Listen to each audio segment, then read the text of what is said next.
महाराष्ट्राचे आराध्य दैवत, स्वराज्याचे संस्थापक, रयतेचे राजे छत्रपती शिवाजी महाराजांची जयंती मुरुम शहरात विविध ठिकाणांसह शाळा महाविद्यालयात उत्साहात साजरी करण्यात आली।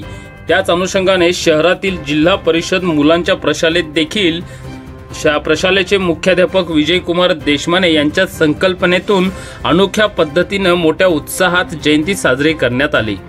सर्वप्रथम छत्रपती शिवरायांच्या प्रतिमेचे पूजन कार्यक्रमाचे अध्यक्ष प्रशालेचे मुख्याध्यापक विजयकुमार देशमाने, प्रमुख अतिथी म्हणून शाळा व्यवस्थापन समितीचे अध्यक्ष चांदपाशा गौंडी, उपाध्यक्ष राजप्पा दुर्गे, माजी मुख्याध्यापक मधुकर ममाळे, माजी शाळा व्यवस्थापन समिती अध्यक्ष उमाकांत मंगरुळे, जिल्हा परिषद धाराशिव शिक्षण विभागाचे माजी कक्ष अधीक्षक मिलिंद कांबळे, समिती सदस्य शंकरय्या स्वामी यांच्या प्रमुख उपस्थितीत करण्यात आले।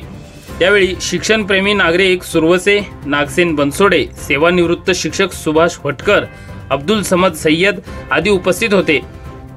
प्रतिमा पूजनानंतर प्रशालेतील विद्यार्थ्यांनी छत्रपती शिवरायांच्या जन्माचा पाळणा गीत अभिनयातून सादर केले। खूपच सुंदर अभिनयाने छत्रपती शिवरायांच्या पाळणा सादर करताना विद्यार्थी माता जिजाऊ व शिवकालीन महिला यांच्या वेशभूषेसह सादरीकरण करण्यात आले। पाळण्यातील बाल शिवाजी म्हणून प्रशालेतील कनिष्ठ सहाय्यक पायल उपासे यांच्या 5 महिन्याच्या बाळाला पाळण्यात घेऊन पाळणा गीत सादर करण्यात आले। माता जिजाऊ यांच्या हस्ते तलवार देऊन प्रशालेतील बाल शिवाजी गौरव मोरखंडे यांना स्वराज्य रक्षणासाठी प्रेरित केले। दुसरे नृत्यगीत प्रशालेतील विद्यार्थिनी आम्ही शिवकन्या या गाण्यावर उत्कृष्ट सादरीकरण केले। या दोन्ही गीतांना उपस्थितांची उत्स्फूर्त दाद मिळाली। प्रचंड प्रतिसादात कार्यक्रमाचे सूत्रसंचालन प्रशालेतील शिक्षक प्रवीण ठाकूर यांनी केले, तर अध्यक्षीय समारोप व आभार प्रदर्शन प्रशालेचे मुख्याध्यापक विजयकुमार देशमाने यांनी केले।